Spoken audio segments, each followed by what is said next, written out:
मुख्यमंत्री माझी लाडकी बहीण योजना। महाराष्ट्राचे उपमुख्यमंत्री देवेंद्र फडणवीस यांनी सर्वात मोठी घोषणा केलेली आहे लाडकी बहीण योजनेसंदर्भात। त्यासाठी व्हिडिओ कंटिन्यू शेवटपर्यंत पहा। लाडकी बहीण योजनेच्या सर्व अपडेट तुम्हाला चॅनलवर पाहण्यास मिळतील। लाडकी बहीण योजनेचा दुसरा टप्पा अकाउंटमध्ये जमा करण्यास सुरुवात देवेंद्र फडणवीस यांनी केलेली आहे। घोषणा पाहूयात नेमकं ते काय म्हणालेले आहेत। त्यापूर्वी नक्की चॅनल सबस्क्राईब करा लाडकी बहीणच्या सर्व लेटेस्ट अपडेट जाणून घेण्यासाठी।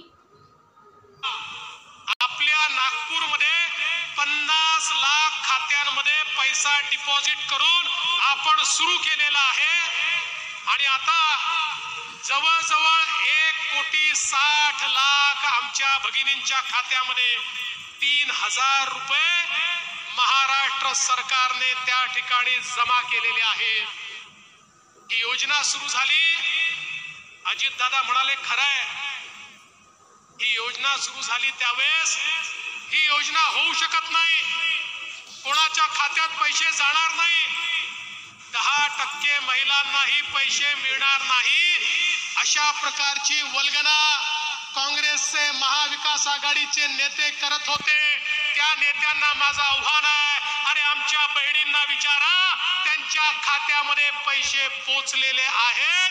तुम्ही कितीही या ठिकाणी दूषणं दिली, अरे मुद्दई लाख पूरा चाहे तो क्या होता है, वही होता है जो मंजूर खुदा होता है।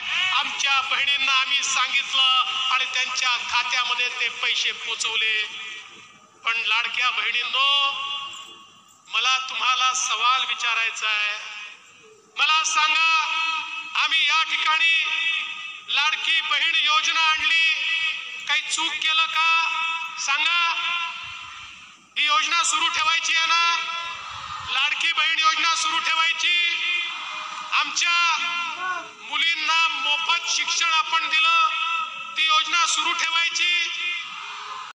शेतकऱ्यांना विजेचं बिल माफ केलं, योजना सुरू ठेवायची। महिलांना एसटी मध्ये 50% सवलत दिली, योजना सुरू ठेवायची। गुलाबी रिक्षांची योजना आणली, योजना सुरू ठेवायची। शुभमंगल विवाह योजना आणली, आपण ती सुरू ठेवायची।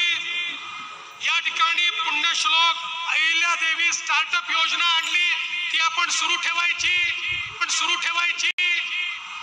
आमची लेक लाडकी योजना, ज्याच्यामध्ये घरी मुलगी झाली तर 1 लाख रुपये तिला 18व्या वर्षी मिळतील, योजना सुरू ठेवायची। आमच्या शेतकऱ्यांकरता 1 रुपयात पीक विम्याची योजना सुरू ठेवायची।